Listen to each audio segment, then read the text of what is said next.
కత్తి పట్టారు, పాట పాడారు, పవర్ఫుల్ స్పీచ్ తో ఫ్యాన్స్ ను ఫుల్ పుష్ చేశారు. ఓవరాల్ గా ఓజీ కాన్సర్ట్ లో వింటేజ్ పవన్ ధూమ్ధామ్ చేశారు. మనల్నెవడ్రా ఆపేది అంటూ కాస్త పొలిటికల్ టచ్ ఇస్తూనే పవర్ఫుల్ డైలాగులు పేల్చారు. తనదైన స్వాగ్ తో ఓజీ మూవీకి మరింత హైప్ పెంచేశారు పవన్. పక్కా గ్యాంగ్స్టర్ యాక్షన్ డ్రామాగా వస్తున్న ఓజీ కన్సర్ట్ ఈవెంట్ ఎల్బీ స్టేడియంలో జరిగింది. ఓజస్ గంభీర క్యారెక్టర్ లో కనిపించనున్న పవర్ స్టార్ పవన్ ఈవెంట్ లో రచ్చరచ్చ చేశారు. సినిమా ఫంక్షన్ లో పెద్దగా హడావిడి చేయని పవన్ ఈసారి యమా హుషారుగా కనిపించారు. వింటేజ్ లుక్ లో ఈవెంట్ కి వచ్చిన ఆయన అప్పటి స్వాగ్ ను ఫ్యాన్స్ కి గుర్తు చేశారు. వర్షాన్ని సైతం లెక్క చేయకుండా ఈవెంట్ కు వచ్చిన ఫ్యాన్స్ ను ఉద్దేశించి మాట్లాడారు పవన్. ఏ వర్షమూ మనల్ని ఆపలేదు, ఏ ఓటమి మనల్ని వెనక్కి నెట్టలేదంటూ కాస్త పొలిటికల్ టచ్ ఇస్తూ డైలాగులు పేల్చారు. వర్షం మనల్ని ఆపుద్దా? వర్షం మనల్ని ఆపుద్దా? ఒక ఓటమి ఆపిందా? పరాజయాలు ఆపినాయా? వర్షం కూడా ఆపలేదు.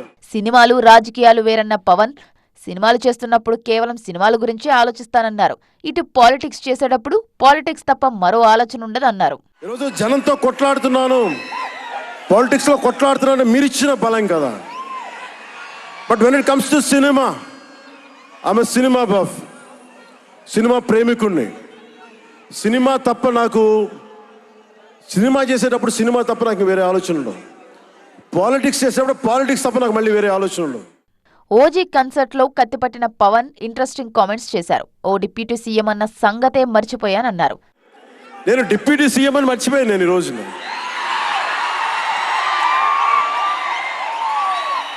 మీరు ఊహించుకోండి,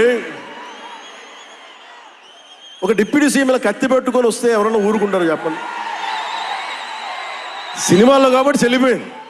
మొత్తంగా ఎన్నో ఏళ్ల తర్వాత ఓ సినిమా ఈవెంట్లో పవన్ ఇలా హుషారుగా కనిపించడం, అందులోనూ వింటేజ్ లుక్ లో హంగామా చేయడంతో ఫ్యాన్స్ ఫుల్ ఖుషీగా ఫీల్ అవుతున్నారు.